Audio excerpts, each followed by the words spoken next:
Pai do Senhor querido, estamos juntos mais uma vez para estudar um pouquinho da Palavra de Deus, com comentários simples, comentários que vão te estimular e ajudar a entender um pouco mais da Palavra. Amém? Seja bem-vindo. Hoje vamos falar um pouquinho sobre Jó, o livro de Jó. Eu confesso que ao longo da minha vida eu ouvi muito poucas pregações sobre Jó. E quando as ouvi, lembro de que se chamava atenção para a paciência de Jó. Mas eu não creio que essa tenha sido a maior característica, a característica mais importante deste homem de Deus, Jó. Por isso nós vamos avançar um pouquinho nesse estudo, um livro tremendo, um livro poético. Muitas coisas são escritas de forma poética para que nós possamos entender a maravilha, a grandiosidade de Deus. Amém? Que Deus te abençoe.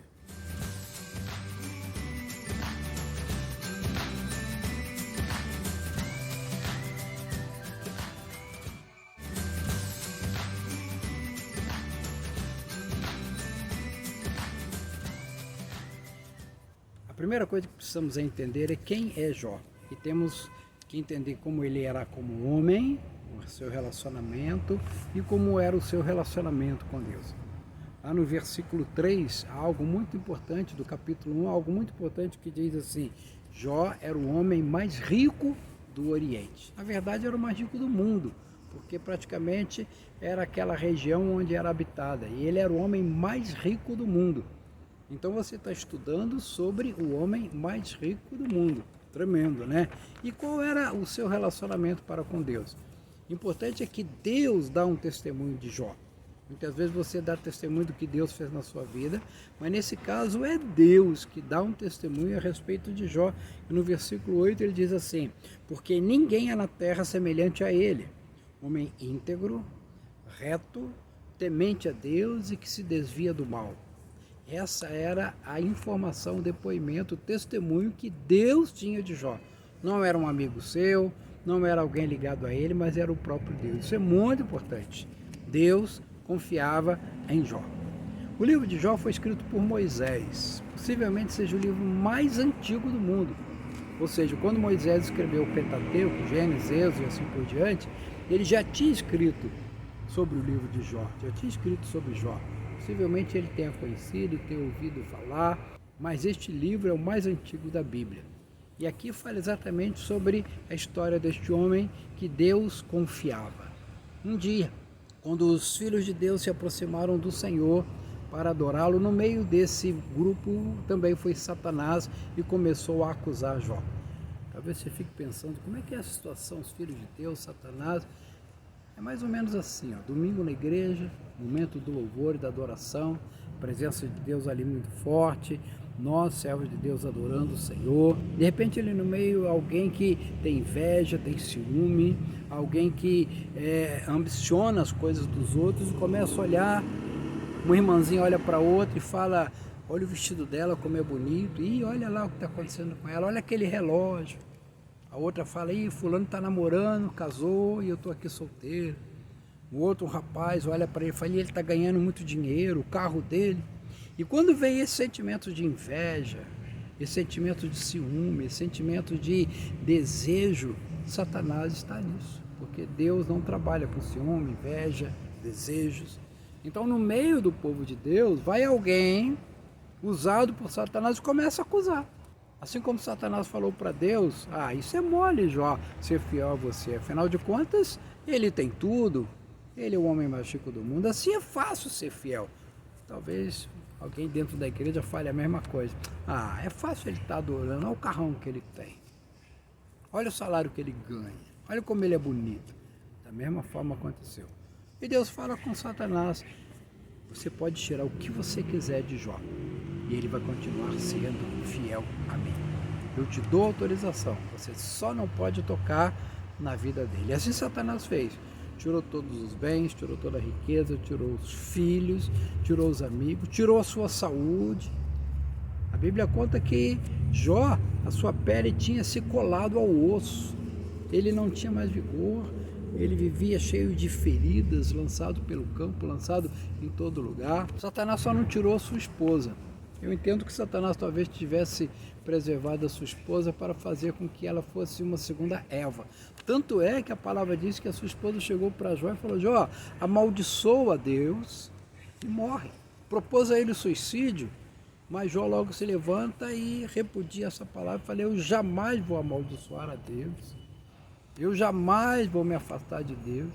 Satanás quis usar a esposa de Jó como uma segunda Eva, levando Jó para o pecado, mas Jó resistiu. Aqui é uma primeira vitória, porque Satanás tinha vencido Adão através da sua esposa Eva.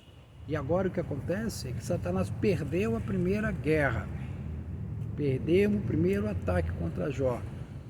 Jó tinha sido aconselhado a amaldiçoar a Deus e se suicidar, mas ele não fez assim. Então Satanás, vendo que não poderia mais atacar através da sua esposa, agora começa a levantar o que a Bíblia chama de amigos de Jó. Na verdade, amigos não tinham nada, né? Eram pessoas que estavam ali, eram sábios, conselheiros, e ali eles se levantam, eram três. Era Elifaz, Bildade e Zofar. Esses três homens, conselheiros de Jó, eles começam a se levantar, trazendo palavras de acusação para Jó. São 3 ciclos. 3 vezes os 3 falam. São 9 palavras contra Jó. E em todas essas palavras, eles acusam Jó de ter um pecado não confessado. Porque dentro do raciocínio desses homens era: aquele que não peca é abençoado, aquele que não peca tem bens, mas aquele que peca é amaldiçoado, aquele que peca então vai sofrer todos os ataques. Na cabeça deles, o sucesso ou não sucesso era resultado do pecado.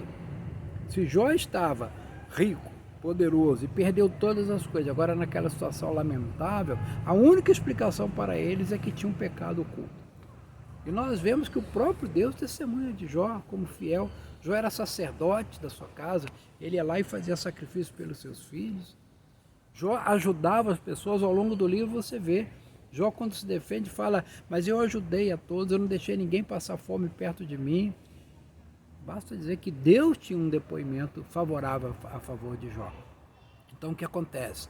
Esses 3 homens se levantam, começam a atacar Jó, começam a falar que ele tinha um pecado oculto, começam a falar que ele era muito arrogante, que ele não cuidava das pessoas, que ele simplesmente tinha abandonado a Deus. Muitos ataques. De início, Jó começa a se defender: não é verdade, vocês não estão vendo da melhor forma. Mais adiante, Jó começa a atacá-los, a ser mais firme, dizendo: essa palavra que vocês estão trazendo não me traz consolo, essa palavra de vocês não me traz ajuda, essa palavra de vocês só traz problema para mim. E Jó começa a se posicionar. Mas nesse período, Jó começa também a reclamar um pouquinho, e ele começa a cobrar de Deus. Por que que Deus fez isso comigo? Por que que Deus está me deixando fazer isso? Ele começa a perguntar a Deus o porquê. E aí há um erro em Jó, porque nós não temos que perguntar a Deus o porquê. Nós temos que entender que Deus está fazendo conosco o que é melhor.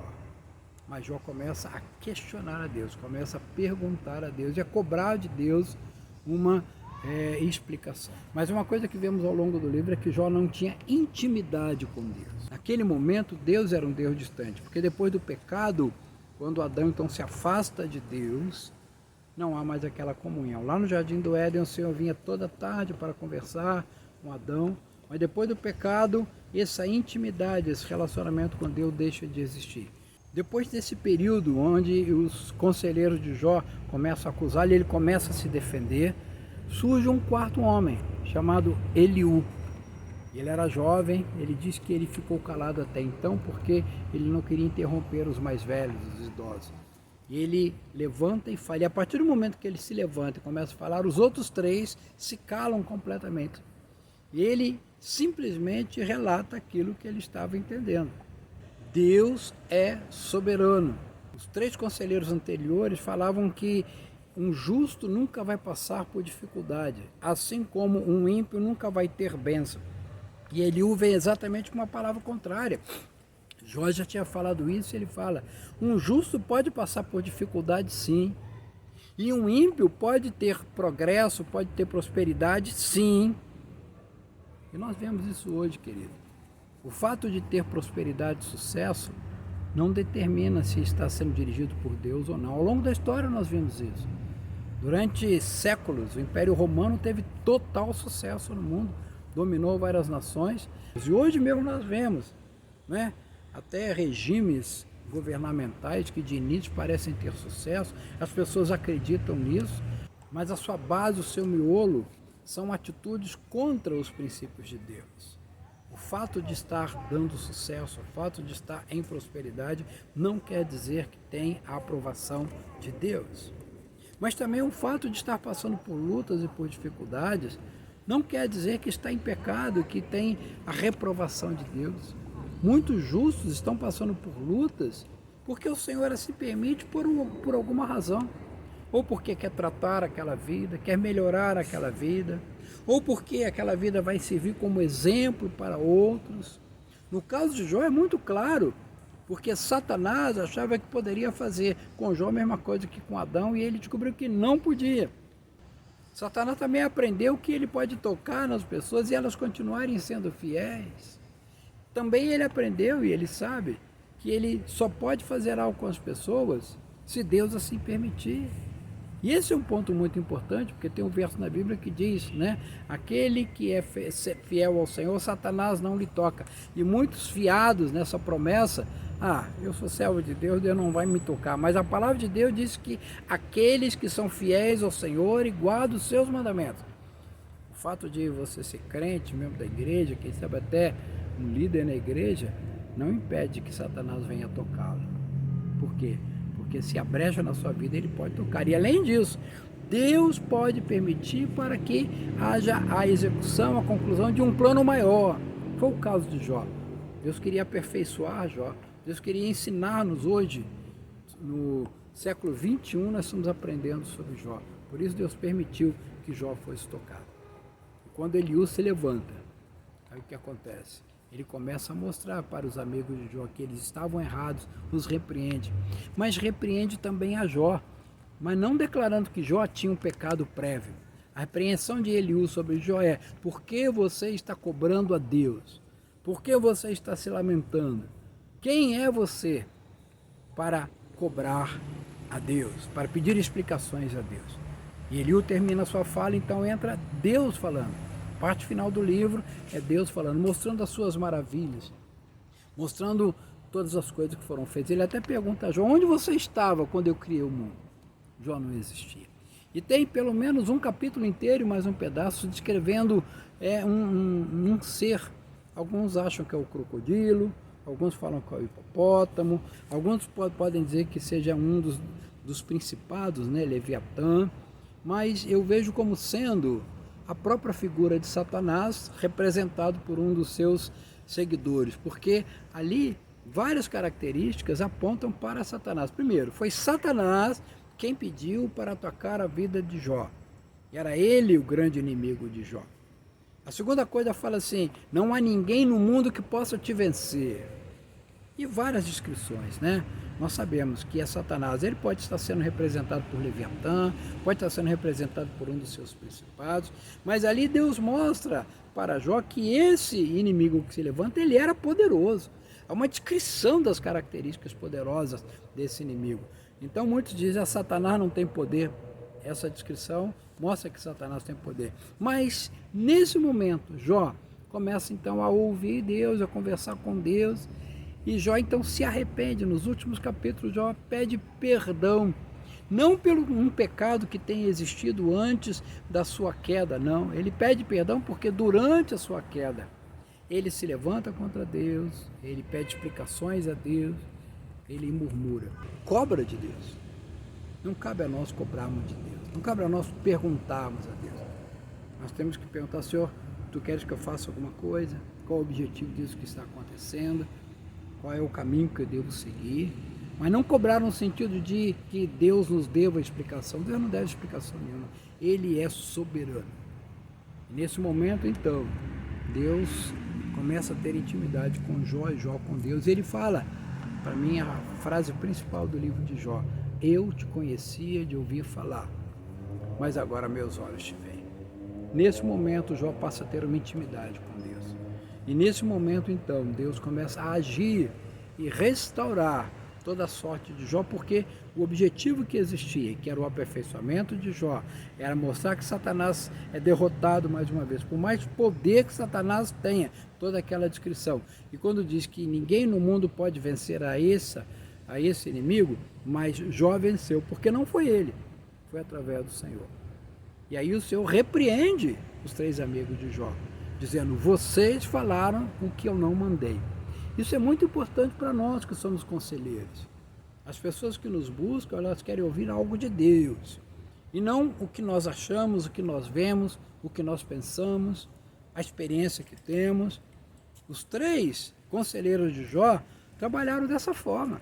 Aquilo que eles estavam vendo, eles falavam de experiência. Tem um deles fala: um espírito chegou perto de mim, eu não consegui identificar quem era. Ou seja, eles estavam sendo usados pelo inimigo como mais um instrumento para pisar Jó, para destruir Jó. Então o Senhor repreende esses 3 conselheiros. E nós que somos conselheiros temos que estar muito atentos. Nós temos que ser instrumentos de Deus. Trazer a palavra de Deus. Se Deus não falou, não fala nada. Você tem o direito de falar: eu não sei o que está acontecendo, eu vou buscar de Deus. Mas como conselheiros nós somos instrumentos do Senhor. E se estamos fazendo algo que não é da vontade de Deus, o Senhor vai nos repreender, o Senhor vai nos tirar da posição, como tirou-os da posição. No final, o conselheiro que ficou evidente foi Eliú, que não era nenhum dos 3.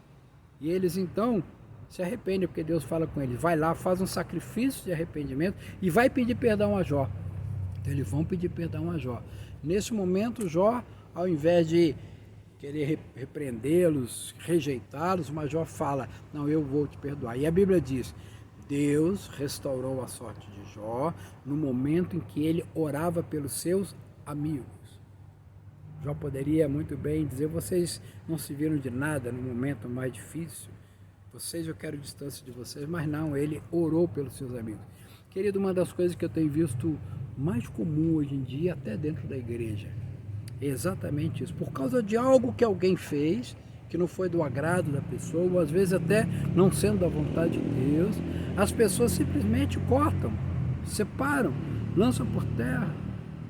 Mas o Senhor não quer isso, quer que nós estejamos sempre em comunhão, respeitando, honrando uns aos outros, né? A desonra hoje é muito comum, porque alguém que te acompanhou durante anos fez alguma coisinha que era ruim, aquela pessoa é completamente rejeitada, né? Completamente rejeitada. A desonra, a ingratidão, tão forte hoje. Mas quando Jó orava pelos seus amigos, ali Deus restaurou a sua sorte. E veio tudo em dobro, riqueza, filhos. E Jó, não só agora era mais rico, mais poderoso do que antes, mas agora ele tinha intimidade com Deus. Isso é muito importante, intimidade com Deus. Eu quero te chamar a atenção sobre alguns pontos bastante importantes no livro de Jó. Deus não queria somente Jó para abençoá-lo, Deus queria Jó para ter intimidade com ele. Nós fomos feitos para louvor da glória do Senhor, precisamos ter intimidade. Não tem uma relação com Deus, uma relação de pedir e receber. Eu falo que é oração lista de compras. Senhor, me dá isso. Não, tem uma relação de intimidade, uma relação de proximidade. Ah, mas Deus está me abençoando porque Ele está me aprovando também. Mas nem tudo que é próspero, nem tudo que é abençoado tem aprovação de Deus. Tem intimidade com o Senhor. Jó passou a ter intimidade, mudou a sua história, e não só a história dele, como a nossa. Século 21 nós estamos estudando o livro de Jó. E o livro de Jó é tremendo. E muitos estão falando de ciência, né? Eu quero destacar agora algumas coisas importantes que o livro de Jó traz, além de todo este ensino, né? Uma coisa que Jó fala, são 3 versos pelo menos, você pode ler lá nos estudos no Desafio Bíblico, né? Jó fala como é contra a reencarnação. Lá no versículo 9 do capítulo 7, Jó fala assim: tal como a nuvem se desfaz e passa, aquele que desce à sepultura jamais tornará a subir. Nunca mais tornará a sua casa, nem o lugar que habita conhecerá jamais. Isso está lá no capítulo 7. Lá no capítulo 14 também fala assim, ó: como as águas do lago se evaporam e o rio se esgota e seca, assim o homem se deita e não se levanta. Enquanto existirem os céus, não acordará, nem será despertado do seu sono. E no capítulo 16, versículo 22, porque dentro de poucos anos eu seguirei o caminho de onde eu não tornarei. Ou seja, desde os primórdios, o Senhor nos ensina que o homem está destinado a morrer uma vez só, vindo depois disso o juízo. Por isso nós temos que preparar a nossa vida futura, a nossa vida eterna, neste tempo que estamos aqui na Terra. E também para os que buscam a ciência, né? Tem duas coisas importantes no livro de Jó. Primeiro, ele fala, apresenta a Deus como um biólogo, como um sociólogo, como alguém que entende todas as coisas. Todas as ciências e as culturas de hoje estão em Deus. E algo muito importante, lá no capítulo 26, versículo 7, diz assim: ele estende o norte sobre o vazio e faz parar a terra sobre o nada. Até alguns séculos atrás se achava que a terra era plana. Lá em Isaías Deus fala da redondeza da terra. Se achava que a terra era sustentada por uma grande tartaruga, um atlas, elefantes e outras coisas mais. Mas no livro de Jó, no livro de Isaías, são livros bíblicos, né? Ou seja, tem aí, Jó tem talvez 3.600 anos, um livro muito antigo. Deus já ensinava sobre a redondeza da terra, Deus já ensinava sobre que a terra está pairando no universo. É muito bom nós entendermos que a Bíblia já nos fala de coisas que nós ainda não vemos, né? Tem coisas que a Bíblia fala e a gente não entende, mas à medida que a ciência vai avançando, ela vai aprovando, ela vai reconhecendo a autoridade de Deus. Quanto mais nós nos aproximamos da palavra de Deus, nós reconhecemos Deus. Pode ser que a gente não entenda alguma coisa. Por quê? Porque Deus ainda não explicou. Como a criança não entende todas as coisas da idade adulta, mas à medida que ela vai crescendo, ela vai entendendo. O livro de Jó é tremendo, nos ensina sobre submissão ao Senhor. Eu costumo falar que não cabe dentro da mesma caixinha o entender e o obedecer. Porque quando você entende e concorda, você não está obedecendo, você está fazendo porque você está convencido disso. O obedecer é fazer mesmo não entendendo, mesmo não concordando. E foi assim. Jó precisou obedecer a Deus. Ele tentou entender, tentou pedir explicações, e Deus o repreendeu nesse sentido. Amém? Que Deus te abençoe, querido. Semana que vem nós estaremos comentando a parte do livro de Gênesis, a partir do capítulo 12, a história da formação do povo de Israel. Deus te abençoe e que Deus te guarde, em nome de Jesus.